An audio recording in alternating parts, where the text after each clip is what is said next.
And dividing mixed numbers is a simple two-step process. And that would be this. The first one is make the fractions improper.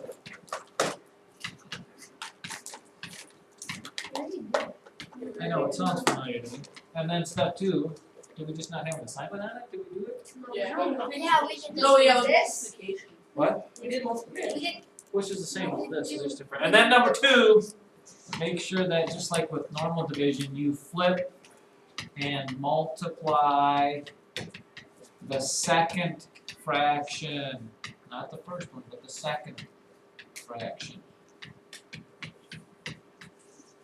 It's like most things in math, but there's nothing difficult about it. It's just remembering when to do this and which one to do it to and when to do that. Eli Haynes. I don't see my pencil case, so I'll grab it from the Sure. So let's look at the example of the day, which might be 1 3/5 divided by 2 I don't know, 5/8. I don't think this will work. That's probably not the best. So you would, on your paper, you would actually write that down. See? There you go, Scott. Now she's nodding silently in agreement. Okay. First step you have to do is to make improper fractions, which means you have to do what, DJ? How do I make 1 3/5 improper? Multiply 1 times 5 and add 5 times. I mean, no, 5. Right. 1 times 5 plus 3 is 8/5. And you're dividing that by, same thing here, 2 times 8 is 16. 16 plus 5 is 21/8. Now please don't try to do both of these steps all at once, because some of you will. Okay. Do it this step first, and then your last step is to flip and multiply by the second one. So it changes to 8/5 times 8/21, which looks like a beautiful sort of fraction. What do I get if I multiply those together? Looks like 64/105. And simplify, obviously, is always your last thing, but this one obviously doesn't. I made that one up, that's why it probably didn't work out so well. Too bad for you and for me. What about this? What if it was a whole number? What if it was 1 3/5 divided by 4? It's awful crazy over there. That would be 7th grade having their recess in their room. 1 3/5 divided by 4. Uh-oh. Oops. Well, you change 1 and 3/5 into an improper fraction. Which is? 8/5, and then what do I do with 4? you put 4/1. Correct. And then I have to, Peter Pavia, Flip the second number and multiply. 8/5 times 1/4, which is 8/20. And what number goes into 8/20, Grace?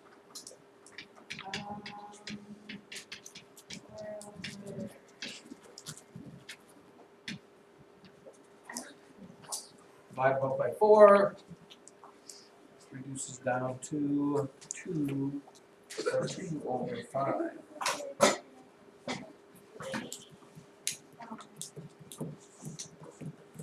Write down this problem here. Gabe has 2 1/4 hours to finish 3 projects. How long can he spend on each?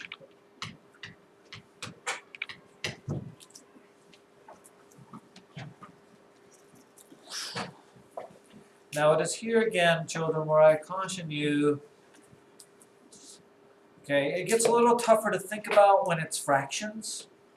So in order to think about the process you do, okay, instead of using the fractions, put in regular numbers that are easy to work with and see what you do with that. For example, instead of going 2 1/4 hours, let's just say he has 6 hours to do 3 projects. That's not so bad. If you have 6 hours to do 3 projects, what's the answer? How long do you get, Kelsey?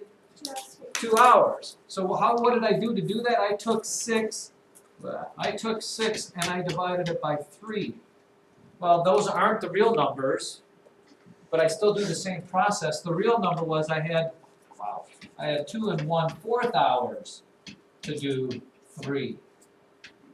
And now, if you just find the answer to that, which isn't something you can do in your head, that's why we did it today, it is what, 9?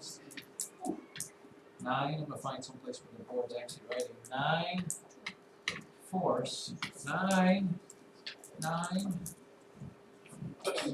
oh there it is. It is 9/4 divided by 3/1, which is 9/4 times what? 1/3, which ends up being 9/12, which reduces down to, Gary? 3/4. 3/4, which is how many minutes? 3/4 of an hour is 45 minutes. What's that?